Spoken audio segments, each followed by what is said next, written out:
friends, welcome, and today we are going to discuss the fourth Pramana in a Nyaya philosophy, which is Sabda, or in English the word for the same is testimony. Testimony can be written or it can be spoken. Okay, so both are Pramanas, both are Sabda Pramana.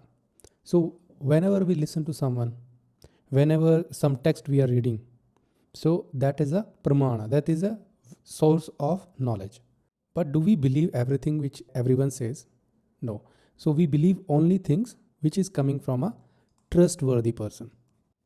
Or we can say the person which we think has that knowledge, has the true knowledge about the subject which we are looking for. For example, if you are going in a bank, okay, mostly what happens if we want to deposit cash, if we are going to a new bank, we ask the guard that where to deposit the cash. Okay, so we believe that that guy has a true knowledge about it. Why we are trusting him? Because we know that he must be there for longer time daily and he must be knowing everything about that office where different offices are. So he has the true knowledge, or we can say experience which we are looking for, which is asking where the cash to be deposited. So he'll direct you to that place. Another point, if you take, if you have to ask different schemes, government schemes, will you ask the guard? No. So in that matter, he's not experienced guy. So you'll go for another person's testimony. So remember, it's a rational decision we are taking. In Nyaya philosophy, the Shabda means who knows truth. Or Sanskrit word is Apta. So the testimony by the Apta, or the person who knows the truth about that object, that testimony, written or spoken, is called Shabda. So this is the basic crux of Sabda Pramana.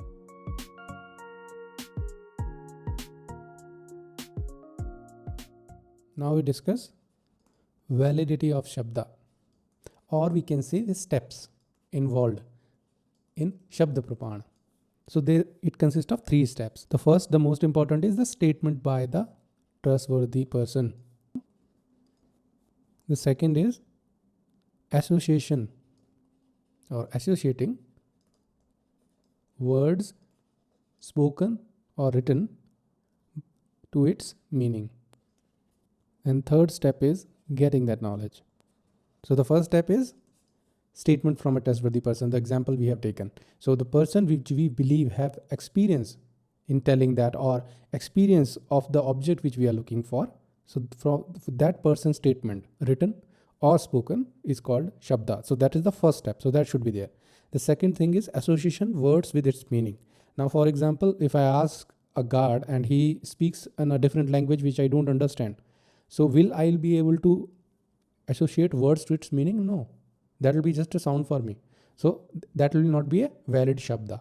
And the third is following that statement, I go there and get that knowledge. So this is the 3 steps of Shabda, or validity of Shabda.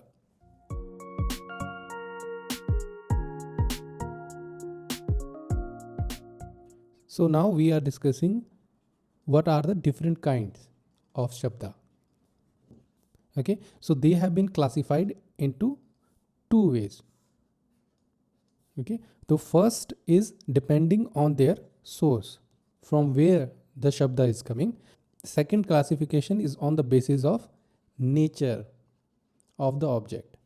If we are classifying Shabda depending on the source, they are of 2 types. One is Laukika and second is Alaukika. The Laukika Shabda is from the world around us, human beings. Right? If our friend is telling that, for example, that market is open, so that is our Laukika Shabda. We are hearing it through his verbal testimony and he's a trustworthy person for us. So that is why we are believing on that. So this is Laukika Shabda. The Alaukika will be, which is divine, by God. Okay, in Nyaya it is the Vedas. The idea here is the humans can make error, but the God cannot make error. For example, Gita, Quran, Guru Granth Sahib. So these religious texts are written by whom? We believe that they have written by God or messenger of God. So there can be no error in that writing. So we should believe it, because it is not by human. Humans can make error, but God will never make error.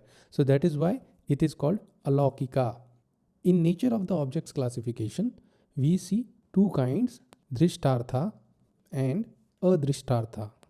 So drishtartha means the things which you can see, feel, touch, hear, which are tangible.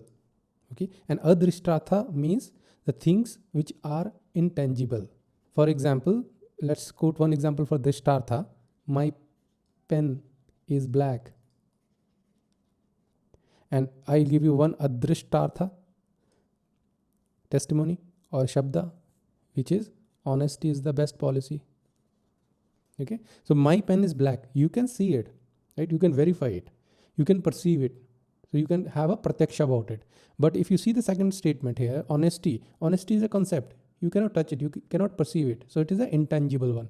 So that is why it is called adrishtartha shabda.